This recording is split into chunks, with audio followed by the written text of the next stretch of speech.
অবশেষে শুরু হতে যাচ্ছে খাদ্য অধিদপ্তরের পরীক্ষা। আগামী ২৮ জুলাই আমরা খাদ্য অধিদপ্তরের পরীক্ষার তারিখগুলো জানতে পারবো, কেননা আগামী ২৮ জুলাই খাদ্য অধিদপ্তরের পরীক্ষার তারিখ প্রকাশিত হবে। আর এটা নিয়ে ইতিমধ্যেই একটা বিভ্রান্তির সৃষ্টি হয়েছে। তাই আমি আর ক্লিয়ারলি বলতে চাই যে আগামী ২৮ জুলাই কোনো পরীক্ষা অনুষ্ঠিত হচ্ছে না, বরং আগামী ২৮ জুলাই খাদ্য অধিদপ্তরের পরীক্ষার তারিখ ঘোষিত হবে।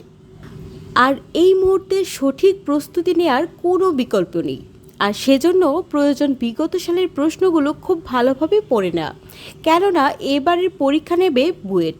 আর বুয়েটের পরীক্ষা মানেই বিগত সালের প্রশ্ন থেকে কিছু প্রশ্ন তো রিপিট করবেই।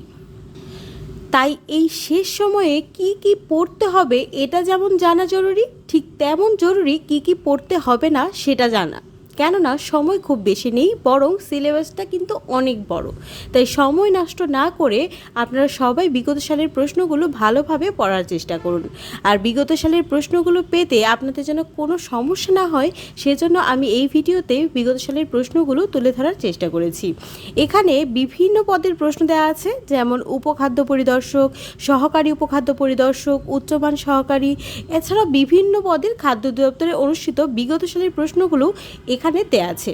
আপনারা একটু সময় নিয়ে পুরো ভিডিওটা ভালো করে দেখবেন, যেন বিগত সালের প্রশ্নগুলো সমাধান সহ আপনারা খুব সহজেই পড়ে ফেলতে পারেন। সবার জন্য অনেক অনেক অনেক শুভকামনা। সঠিক প্রস্তুতি আপনার স্বপ্নকে পূরণ করুক, সেই শুভকামনায় আজকের ভিডিওটা আমি এখানেই শেষ করছি। আর আপনারা নিশ্চয়ই আশা করব খুব সময় নিয়ে ভালো করে আপনি এই প্রশ্নগুলো সলভ করবেন। আর সেই জন্যই এই ভিডিওতে সবগুলো প্রশ্ন আমি তুলে ধরার চেষ্টা করলাম।